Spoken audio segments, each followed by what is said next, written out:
Many thanks for joining us. This is the news on Galaxy Television, broadcasting to viewers here in Nigeria, West Africa and around the globe. My name is Tife Tanimomo. Our top stories. The Federal Executive Council approves 14-day paternity leave to men purposely to bond with their newborn babies or adopted ones.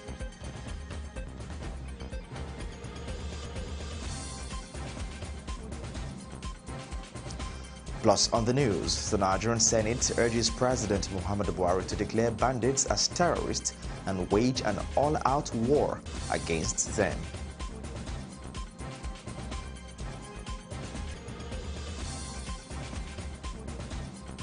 When we take you outside Nigeria, U.S.-Turkey diplomatic relations worsens after U.S. President Joe Biden refuses a one-on-one meeting with his Turkish counterpart at the sidelines of the United Nations General Assembly. Those are top stories. We'll bring you details in just a moment.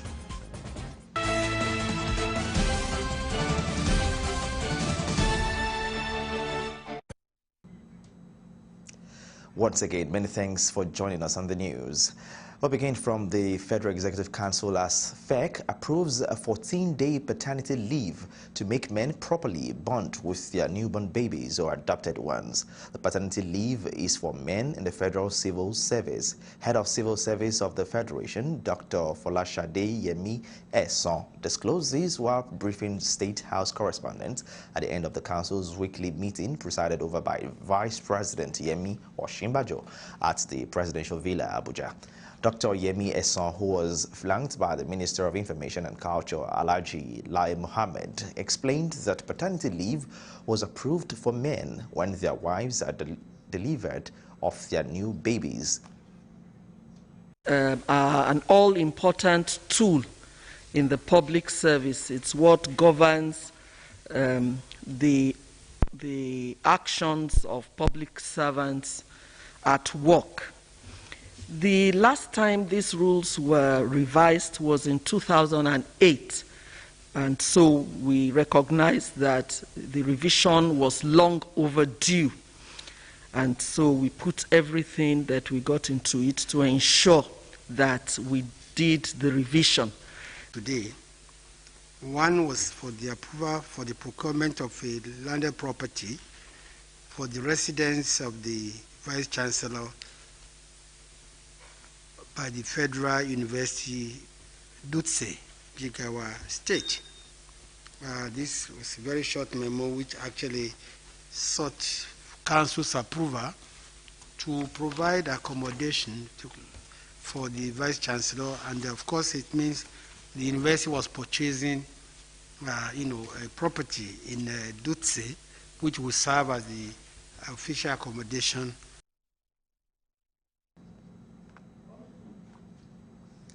Nigeria moves and set to introduce a social security system similar to that in advanced economies as part of measures to address the rate of unemployment in the country.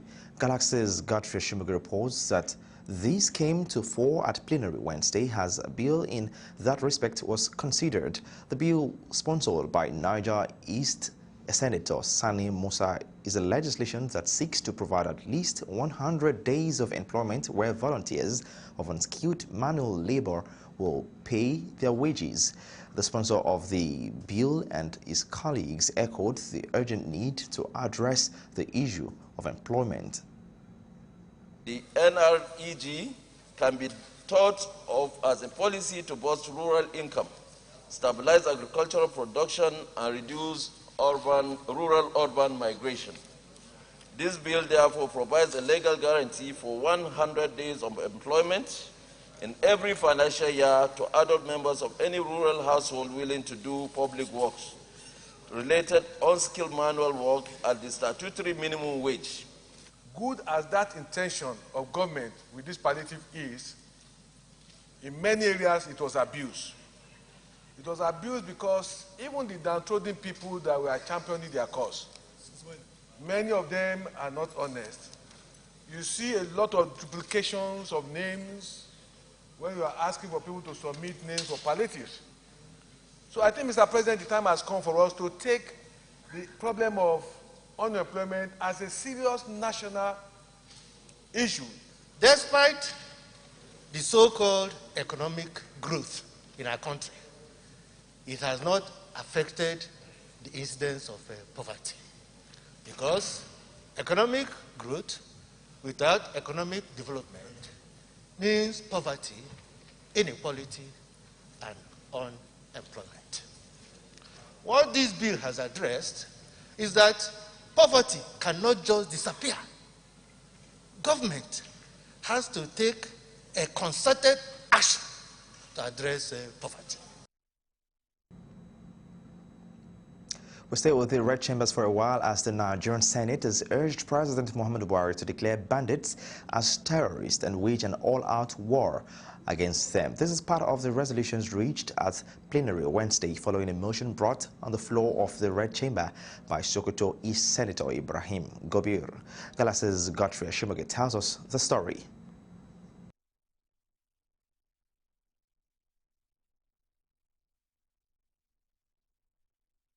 The narrative on insecurity continues to echo in the chambers of the Nigerian Senate. Senator Gobir's motion at the Red Chamber Wednesday is against the backdrop of attacks by bandits at Dama and Gangara villages in Sokoto State on 25th September, during which 21 security personnel were killed. The lawmaker says the current onslaught by the military against the bandits in the northwest is not well coordinated. While the crackdown on the bandits was taking place in Zamfara State, no concerted effort or concrete measures had been taken in Sokoto State, leaving it totally exposed to the activities of the bandits. And the further worried that the present military onslaught on the bandits is not well coordinated because it is only being orchestrated in Zamfara State instead of all the frontline states ravaged by banditry, i.e. Sokoto, Katsina, Niger, and the Kaduna states. The operation should be holistic instead of restrictive in order to produce effective and desired results. A cross-section of senators lent their voices on the motion as they harped on the need to check the activities of bandits and ensure improved security in the country. Mr. President, without us knowing, they will soon come and invade Abuja. So therefore, Mr. President, there should be serious concern and intelligence network on the activities of these people. Now, bandits go to hotels, even in Abuja. Armed robbers go to hotels, terrorize the inmates of the hotels, rob them, kill them, and move. In the southeastern part of the country, you can't even move freely on the roads anymore. They will kill you, murder you, drop you on the road. In southwestern part of the country, the same thing. It's becoming so bad that government has to do something very quickly, otherwise it will go out of hands. And it will get to a level where finding solution will be very problematic. The Senate then reached their resolution. I urge the President and the Commander-in-Chief to A, declare the bandits as terrorists and wage total war against them, including bombing all their locations to annihilate and eliminate them. Those in favor of this prayer say aye. Those against say nay, the ayes have. 2B, declare all the non-leadership of the bandits wanted and track them wherever they are for arrest and prosecution. Those in favor say aye. Those against say nay, the ayes have. The Senate President, Ahmed Lawan, called for increased funding for the country's military. Godfrey Ashimoge, Galaxy News, Abuja. And now to the Green Chambers, the House of Representatives mandated its Committee on Aviation to investigate claims and counterclaims regarding the issues of debt in the aviation industry. The resolution was sequel to the adoption of a motion sponsored by Honorable Taufik Adeyemi at a plenary on Wednesday. Honorable Taufik, while moving the motion, noted that the Nigerian government has invested massively in the aviation sector, thereby heightening the expectations of stakeholders. Also aware that the Nigerian government has invested massively in the aviation sector, thereby heightening the expectation of stakeholders. Informed that the Honorable Minister of Aviation, Senator Hadi Sirika, had raised concerns over billions of naira debts own agencies like Nigerian Airspace Management Agency, NAMA. This is the news on Galaxy Television. We'll take a breather for now, but when we return in the part 2 of the news, the House of Representatives has set up a special committee to investigate the skyrocketing prices of foodstuff and other commodities in the country. We'll bring you details of that story and more in just a moment. Please stay with us.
Many thanks for staying with us on the news on Galaxy Television. Now, for more updates and latest news, visit our website at www.galaxytvonline.com or subscribe to our YouTube channel at youtube.com/Galaxy TV Nigeria. You can follow and interact with us on our Facebook page at facebook.com/Galaxy TV. Don't forget to follow and tag us on our Instagram page at official Galaxy TV. You can also avail our eyewitness feature via WhatsApp. If you have breaking news around you, simply share your story by sending short clips or videos of the news on 0818-6666-669. Our social media platforms are user-friendly and can always accommodate your live updates and comments. Just like I said earlier, we'll take you to the Green Chambers as the House of Representatives set up a special committee to investigate the skyrocketing prices of foodstuffs and other commodities in the country. This was sequel to a motion by a member from Ogun State, Honorable Isiaka Ibrahim, at plenary on Wednesday. The lawmaker observed the price index in the past 1 month has increased astronomically owing to many controllable and uncontrollable factors, with the inflation rising at about 48% monthly, posing a challenge of increase in spending for Nigerians. Not that we've really gone out of this pandemic, but the multiple effect and that of what has been stated thereof is causing the inflation in the country, and the House needs to intervene quickly and urgently to stem this tide. In the country today, it is not far-fetched because life has become increasingly difficult for many Nigerians. The committee can look at what has informed increase in prices, plus inflationary increase in our nation, and other issues. And also those who will participate in that investigative hearing will be those captains of industry. So you don't really need to put it in the prayer. So my prayer is that only one should stay while the other ones are deleted. Since we don't have anything like price control, because government has not given the right frame and environment for industry and production to thrive, I don't think we have any business that we want to investigate. What are we investigating? Every common man on the street knows the reason. When you are consuming and you are not producing. When you are importing and you are not exporting. Mr. Speaker, I think what we should be looking at is to see how we can increase our internal production to be self-sustenance, even if we cannot export to other countries. This government has done a lot of interventions, in terms of interventions in the agri sector. But the issue is whether those interventions have gone to the right people or to the right place is another thing that this motion will look at it and see and bring out the anomalies in it. And then also we have the COVID-19, which has added to the problem not only in Nigeria, all over the world. Still the Green Chambers, but now in education, the House of Representatives has urged the Federal Ministries of Education, Youth and Sports Development, the National Orientation Agency, and other relevant ministries, departments, and agencies to collaborate with a view to reintroduce moral instructions as compulsory subject in school circular, as well as develop effective orientation for the school system. In a motion moved by Honorable Uju Kingsley, who noted that the reintroduction of moral lessons and proper orientation will keep building good morality in the younger generation and provide proper orientation for future generations. The House therefore mandated its committees on basic education and services, tertiary education services, and youth development to ensure compliance to this directive. The House notes that the good morals and proper orientation are indisputable basic components of child upbringing and training. Thus, a lack of it, especially in young people, will result in societal decay. Recalls that moral instructions was a compulsory subject in Nigerian schools curriculum in the past. In the meantime, the federal government has reiterated commitment towards ensuring expansion and effective implementation of social protection cover as a means to alleviate poverty and provide economic security for all Nigerians. Speaker of the House of Representatives Femi Gbajabiamila gave the assurance on Wednesday during the 2021 NLC Roundtable on Social Protection cover in Abuja, the Federal Capital Territory. The speaker recounted social protection as important responsibility of government to live on it so its constitutional obligations to improve and provide social justice, inclusive growth, and foster socio-economic stability. About the ways to improve social protection cover in our country, we are engaged in a fundamental act of nation building. We are making sure that there is a collective agreement on what it will take to achieve our best visions for Nigeria and the welfare of all nations' people.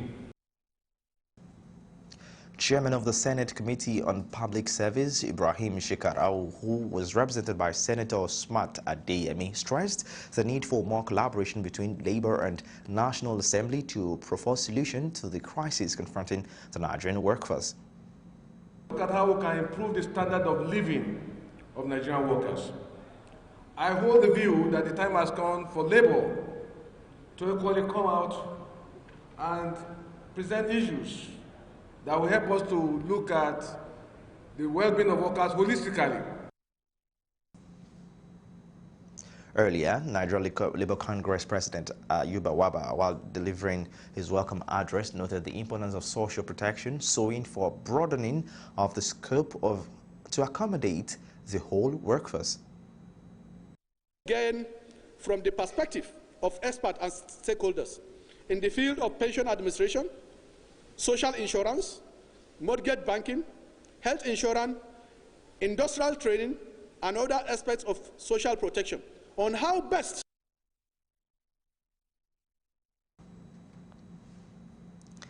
Dr. Chike Akunyili, husband to late former Information Minister Professor Dora Akunyili, has been reportedly murdered by gunmen. The former NAFDAC boss's husband was said to have been killed at the Omoji in Idemili North local government area of Anambra State.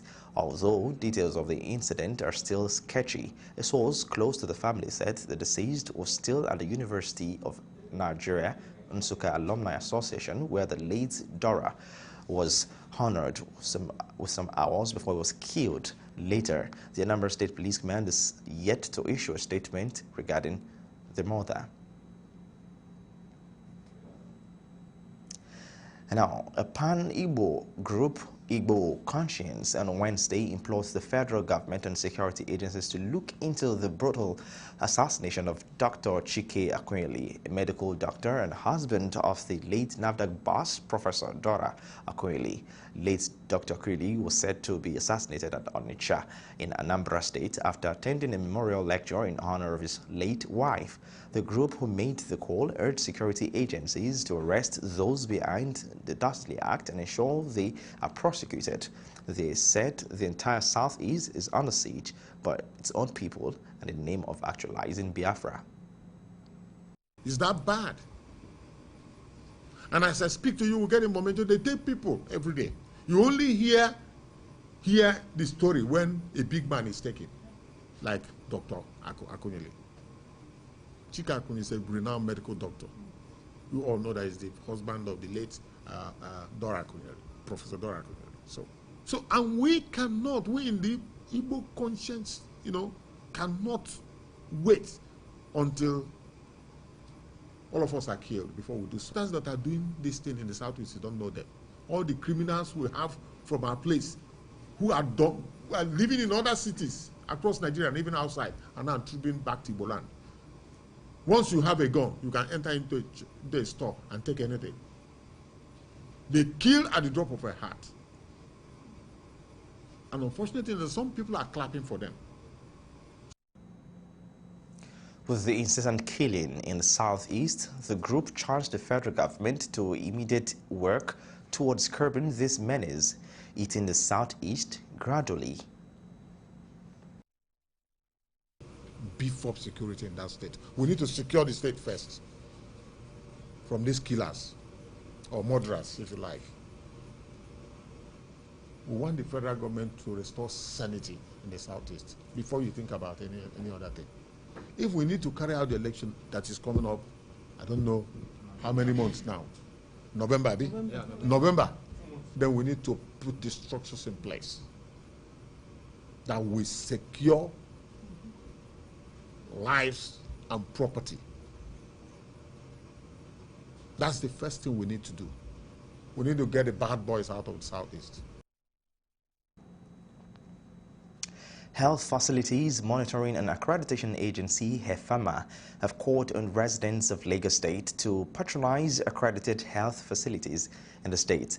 The Executive Secretary, HEFAMA, Dr. Abiola Ido, made this known to newsmen during the sensitization campaign on the roles and responsibilities of HEFAMA in Ekpe local government area and Lagos State in general. Dr. Ido said the agency is charged with the responsibility of monitoring both private and public health facilities to ensure registration and accreditation of all health facilities in Lagos State. Galaxy's Daniel Tanimo reports that the agency, since its inception, has qualitatively improved the healthcare services delivery system in the state. To improve the quality of healthcare services in Lagos State, in both public and private hospitals, by setting standards and by enforcing compliance to the standards that we have set. So from January to August this year, we have done monitoring in 1,304 facilities. We have been able to shut about 99 health facilities. For the month of August, we have shut down 17 facilities. And the main reason we have shut down these facilities is due to non-compliance of the set standards. For some facilities, they are not registered. When a facility is not registered, it's operating illegally. She further explains the need for all health facilities, both private and public sectors in the state, to be registered and urged residents to be mindful of health care facilities they patronize. And to also encourage them to use health facilities that are registered, and you can only know this by the logo, our logo. The health facility, of course, we have a logo outside and a certificate of registration that's displayed at the reception. We also want them to know that if they have visited a health facility and they believe that that facility is not being operated by qualified staff, that they have the recourse to come and report to the agency. So, tracking health-related matters, the Association of Nigerian Private Medical Practitioners, ANPMP, held their annual general meeting and scientific conference on Wednesday with the theme, Medical Practice in Face of Security Challenges. Galaxy's Yorubami Salako gives us a clearer perspective to what played out at the event. The first day of the 2 days annual general meeting of the Association of Nigerian Private Medical Practitioners was centered on security challenges doctors could be exposed to as they carry out their duties in their environment, and an examination of the mental effects the pandemic had on healthcare providers. So reports of the mental toll on health workers have persistently appeared during global health crisis.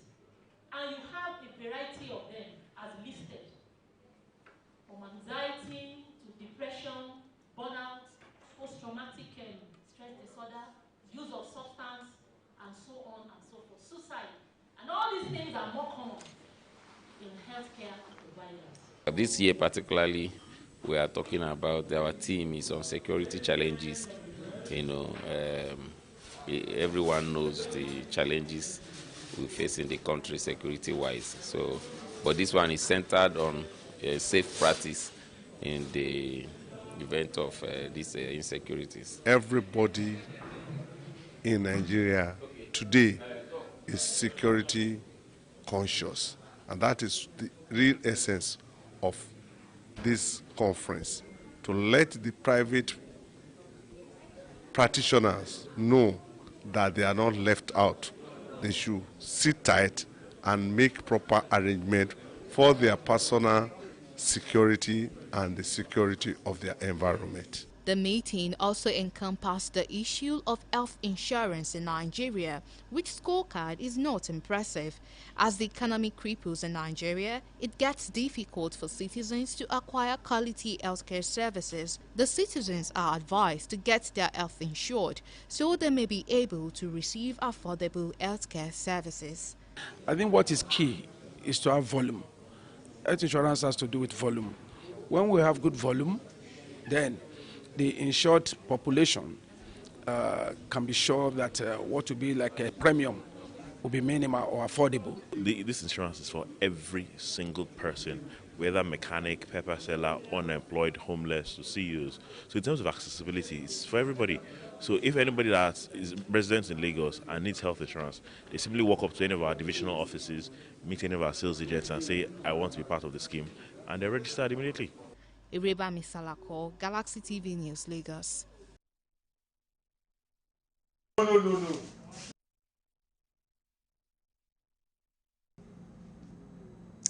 Now, Lagos-based analysts have reacted to a report by Nigeria's Extractive Industries Transparency Initiative, NATI, that 77 oil companies owe the federal government 2.6 trillion naira debt.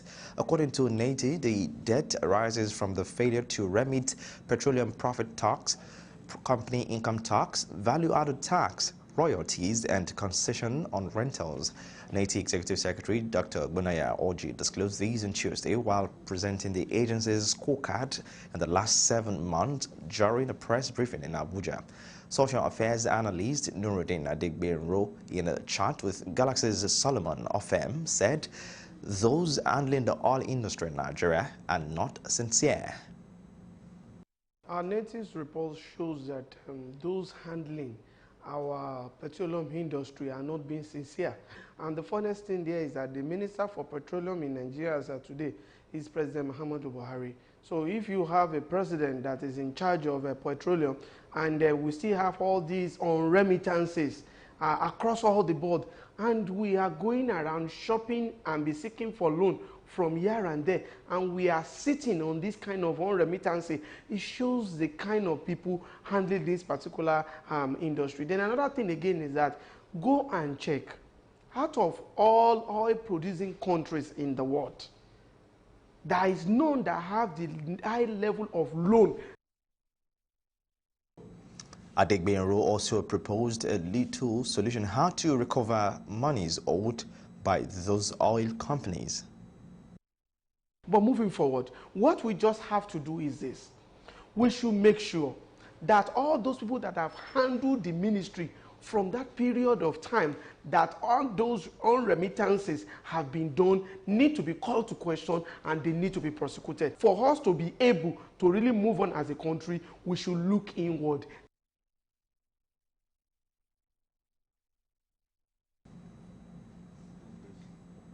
The Inspector General of Police, Usman Akali Baba, has assured citizens of maximum security as the nation marks a 61st celebration of the national independence on 1st October 2021. In a statement issued by the Force Public Relations Officer Commissioner for Police, Frank Omba, the IGP noted that the force has placed adequate security measures to protect the citizens, ensuring the success of all activities lined up for the anniversary celebration and prevent any outward situation throughout the period of the celebration and beyond. Usman Akali Baba, while congratulating President Muhammadu Buhari-led administration and Nigerians on the occasion of the Independence Anniversary celebration, pledged the unalloyed loyalty of the Nigerian police force to the sovereignty of the country, as well as its unflinching commitment to combating crimes and criminality in the country and ensuring the safety of the citizenry. IGP called on citizens to go about the celebrations in the most peaceful and law-abiding manner. Meanwhile, the Inspector General of Police also recommended intelligence gathering as panacea to the spate of kidnapping and other violent crimes in the country. Addressing officers and men of the Oyo State Police Command at the State Police Headquarters in Elele, Ibadan on Wednesday, Baba also called for inter-agencies collaboration for security of lives and properties in the state. Correspondent Kunle Ojo completes the story.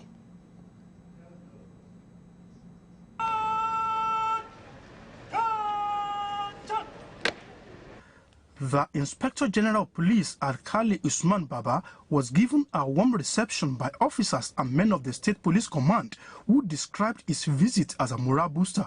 Baba, who was received by top leaders of the command, said he took it upon himself to go around all police commands in Nigeria to assess the situation. Speaking on the spate of kidnapping in the country, the Inspector General of Police explained that intelligence-led policing is the way forward.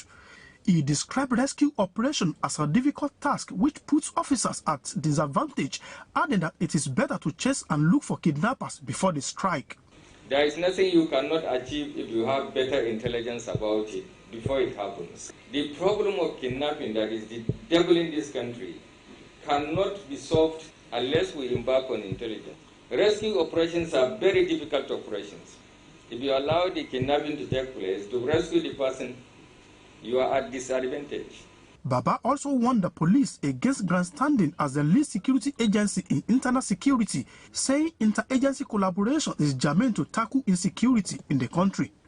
On her part, the Commissioner of Police in the state, Ngozi Onodeko, commended the IGP for his leadership roles whilst he solicited his support for the command in the area of logistics and manpower.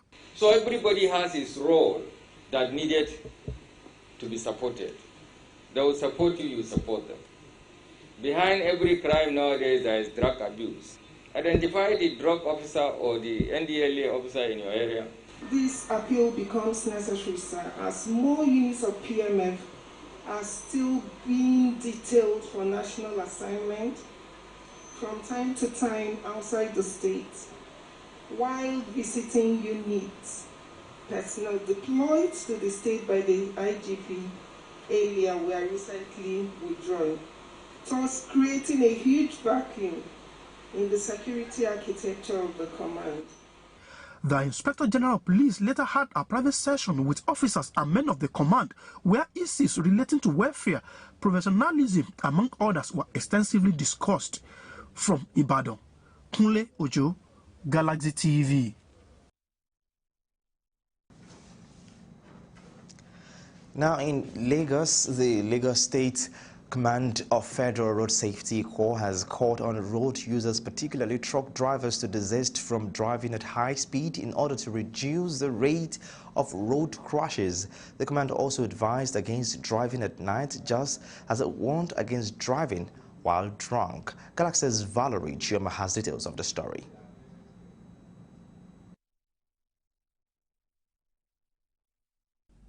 The Federal Road Safety Corps has charged all road users, particularly truck drivers, to avoid driving at high speed, drunk driving and night traveling. The call was made during the 2021 Ember Month flag-off themed Maintain Safe Speed, Avoid Night Travels, Enjoy Quality Road Experience, which is in response to the high rate of road accidents caused by drivers who go beyond speed limits. According to the Lagos Sector Commandant, Olusegun Ogungbemide, Ember months of the last 4 months are called and not magical months, noting that the high rate of accidents usually experienced at this period is caused by increase in vehicular movement and speed as many road users prepare for the festive period. The major crashes occur at night. That's why we picked the second side of it, that we should reduce night traveling. One, because of insecurity, and secondly, because of response time. When you get involved in a crash at night, the rescue effort is always affected. That is a major challenge to us. So if you love yourself, try and avoid night driving. At times, even during the day, we don't see it well. So you cannot tell me you have a better visibility at night. That's why we are discouraging that. Other safety agencies were also present at the flag-off and gave 1 or 2 safety tips for drivers to observe while on the road. There is something you ought to know about fire, particularly when you are driving. Please do not smoke while driving. It is sad to note that road crashes is one of the leading causes of deaths in the world, with at least 1.3 million deaths, according to the year 2018 Global Status Report by the World Health Organization. Overspeeding, drunk driving, and night traveling were some of the major causes of road accidents identified by the Federal Road Safety Corps. All motorists have therefore been enjoined to desist from such acts in order to reduce the number of road accidents and make the roads safer. Valerie Chioma, Galaxy TV News, Lagos. And now, away from that, in Benue State, the Chief Press Secretary of Benue State Governor Terve Akase has resigned his appointment today as part of effort to enable him focus and pursue his 2023 governorship ambition. His resignation is coming 24 hours to the September 30th deadline given to all political appointees under Governor Samuel Otom's government to resign. The outgoing Chief Press Secretary met with cross-sections of journalists in Government House Makurdi to intimate them on his resignation as well as read out his governorship interest.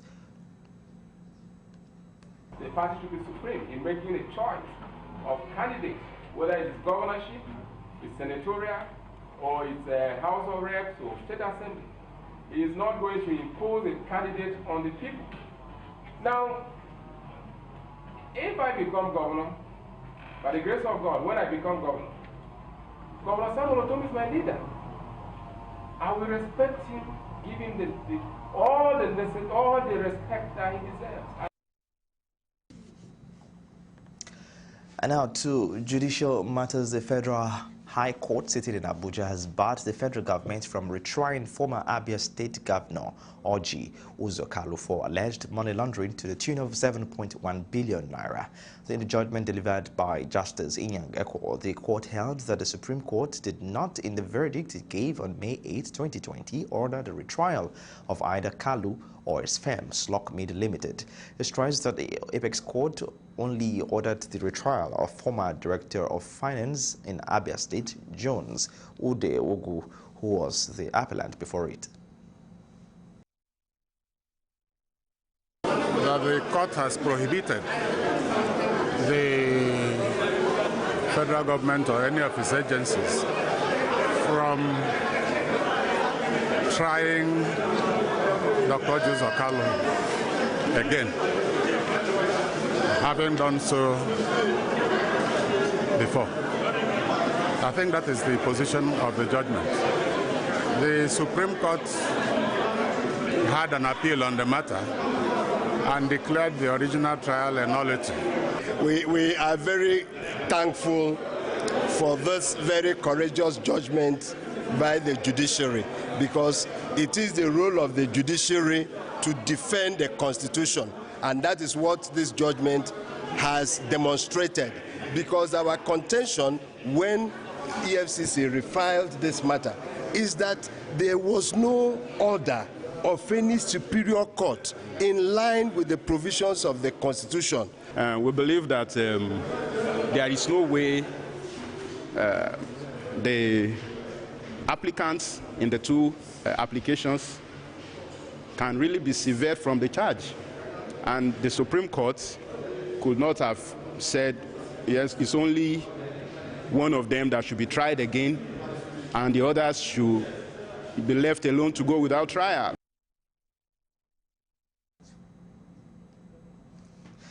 Let's shift our focus away from that again, and now in Kaduna State, sequel to the persistent attacks, kidnapping and unwarranted killings of innocent citizens by bandits, Kaduna State government has asked residents to prepare for a shutdown of telecommunication services in some local government areas of the state, which is said will commence Thursday, 30th September 2021. The government, however, said the shutdown would not cover the entire state, but only local government areas bordering the troubled Zamfara and Katsina states where military onslaught is ongoing.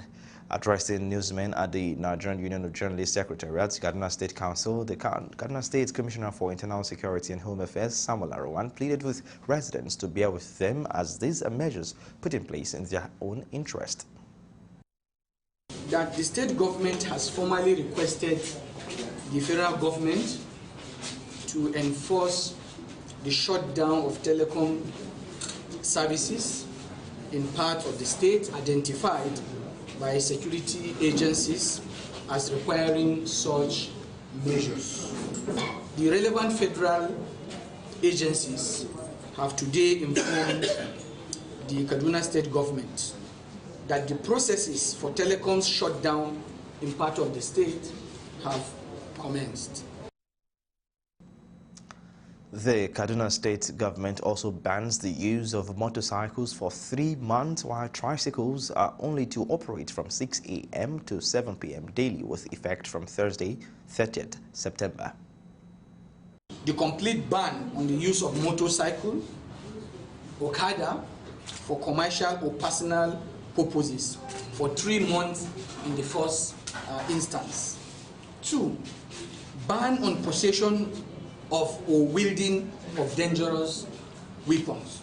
Tricycles are allowed to operate only from 6 a.m. to 7 p.m.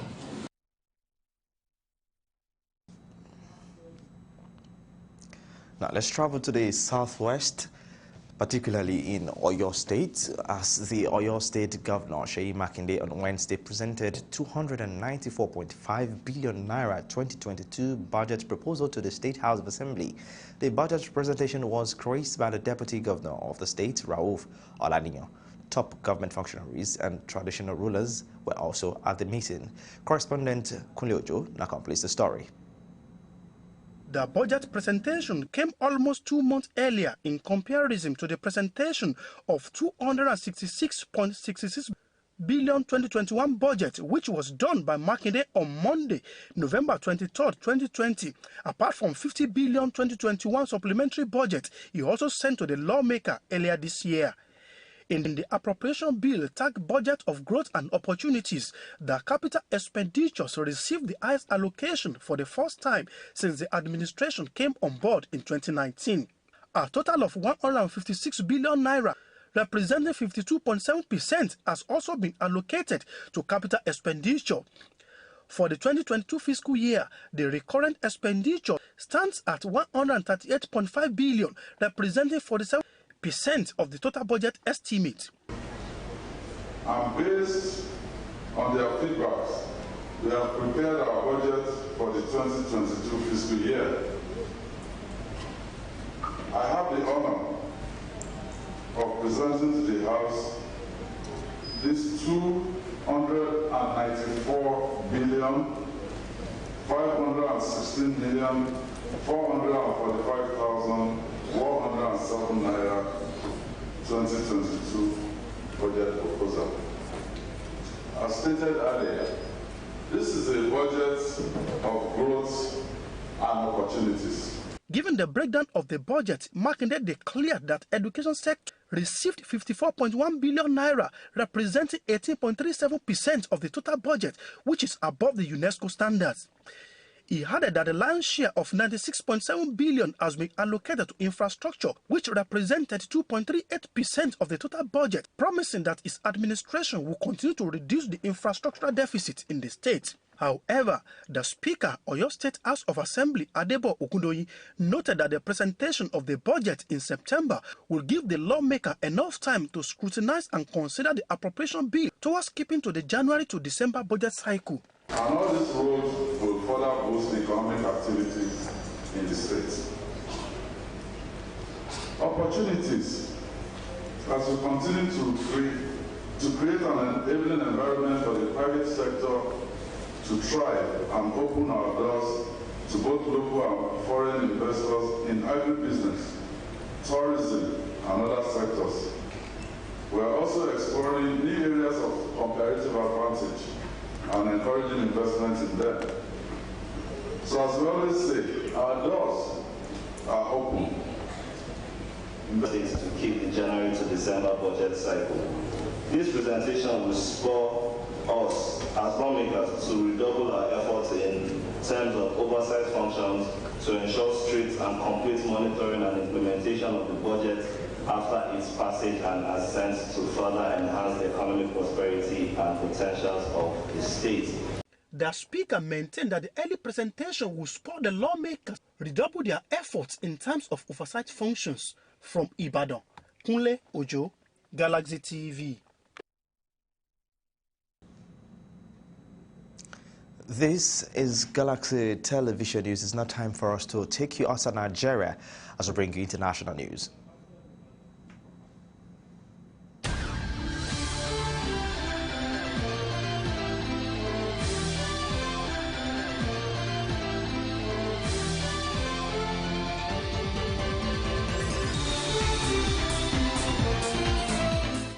Welcome to our international news. After U.S. President Joe Biden refused to grant a one-on-one meeting with his Turkish counterpart on the sidelines of the United Nations General Assembly, UNGA, a disappointed and angry Recep Tayyip Erdogan told Turkish journalists in a briefing that he had managed to work well at times with former presidents, but not with Biden so far. Speaking after prayers in Istanbul, Erdogan went on to criticize Biden for the second time within 24 hours, saying that he and Biden failed to bridge their differences at a meeting during his visit to New York, and the recent talks with the United States president had proved disappointing. Erdogan also accused the U.S. of supporting terror organizations rather than fighting them, referring to the U.S. partnership with the People's Protection Unit, YPJ, affiliated to the outlawed Kurdistan Workers' Party, PKK, in northern Syria. The Turkish president also noted that Turkey still intended to buy a second batch of S-400 missile defense systems from Russia. Immediately after Erdogan's statement, the U.S. Senate Committee on Foreign Relations warned that any new purchases by Turkey would mean new sanctions under the Countering America's Adversaries Through Sanctions Act, CAATSA, designed to deter adversaries from hostile actions. While the split between the two NATO allies grows, Erdogan is meeting Russian President Vladimir Putin in the Black Sea resort of Sochi on Wednesday and is likely to seek closer ties with Moscow. Tunisian President Kais Saied has named Najlat Boudin Romdhani, a little-known university engineer who worked with the World Bank, as the country's first female prime minister, nearly 2 months after he seized most powers in a move his foes called a coup. Romdhani will take office at a time of national crisis, with the democratic gains won in a 2011 revolution in doubt, and as a major threat looms over public finances. Saied dismissed the previous prime minister, suspended parliament, and assumed wide executive powers in July, and has been undergoing domestic and international pressure to form a new government. Last week, he brushed aside much of the constitution to say he could rule largely by decree. He named Romdhani under provisions he announced last week and has asked her to form a new government quickly, the presidency said on social media. He repeatedly emphasized the historic nomination of a woman, calling it an honor for Tunisia and a homage to Tunisian women. Saied said the new government's main mission will be to put an end to the corruption and chaos that have spread throughout many state institutions. The new government should respond to the demands and dignity of Tunisians in all fields, including health, transport, and education, he added. Romdhani will be Tunisia's 10th prime minister since a 2011 uprising overthrew longtime dictator Zine El Abidine Ben Ali, sparking the Arab Spring revolt. country faces a rapidly looming public finance crisis after years of economic stagnation were aggravated by the coronavirus pandemic and political infighting.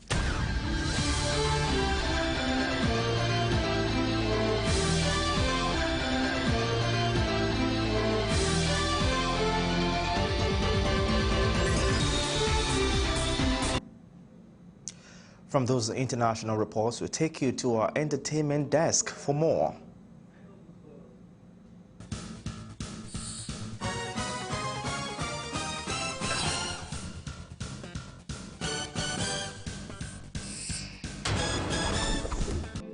On entertainment news, Nigeria film industry veteran Ajoke Silva is celebrating 4 decades in the industry alongside her 60th birthday. The screen and stage actress recently released stunning photos on Instagram to mark the milestone. The multiple award-winning actress has featured in over 100 productions since her career kicked off from stage. In 2006 and 2008, the actress won the Best Actress in a Leading Role and Best Actress in a Supporting Role at the African Movie Academy Awards, AMA. She also received multiple recognitions for her contribution to arts and culture. Silva is also one of the few veterans who made a successful transition to what has been described as the new Nollywood era.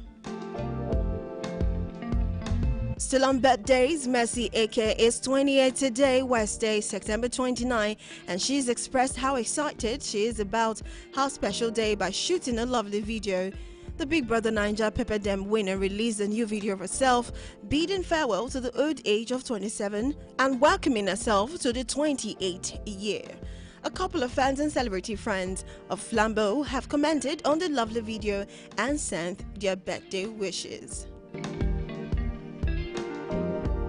Meanwhile, OAP Nedu has countered reports of seizing his kids from his ex-wife Uzuamaka Ohere with the help of policemen attached to the State Criminal Investigation Department, Panti Yaba, Lagos. It was reported that the 2 kids were seized after Uzuamaka was asked to bring them to the state CID. However, countering the claims with a photo of his ex-wife's statement, Nedu stated that it was a unanimous agreement.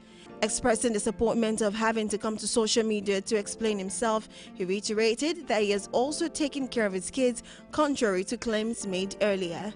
Nedu also revealed that the children were taken to Owerri to live for over a month without his consent or permission. The media personality further confirmed that the case was filed against his ex-wife for cyberbullying and she was invited to respond, and the matter is ongoing alongside custody resolution. He also advises Uzuamaka and her family to stop granting interviews on the matter as they are not dealing with inanimate objects but living beings who will one day deal with the consequences of this fallout. Also, popular Instagram comedian Is Bayu has confirmed that he's dating his colleague Kem's mama aka Momiwa after a month of speculations. In a birthday message to Kem's mama, Is Bayu described her as his favorite person on earth, best friend, love, and also added that he feels lucky and blessed. He also told her not to serve him breakfast, which of course means heartbreak, while thanking her for helping him become better and also do better. And finally, on entertainment news, actor Salami Rotimi has weighed in on the DNA conversation. The actor said the father carrying out a paternity test to check if his children are biologically his is not important. He added that the only time DNA test is important is if there is another man dragging the child and claiming to be the child's father. He went on to say that the father is someone who raised the child, not the person who gave the sperm. Save yourself the heart attack and protect your child's emotion, he added. And that'll be all on entertainment news.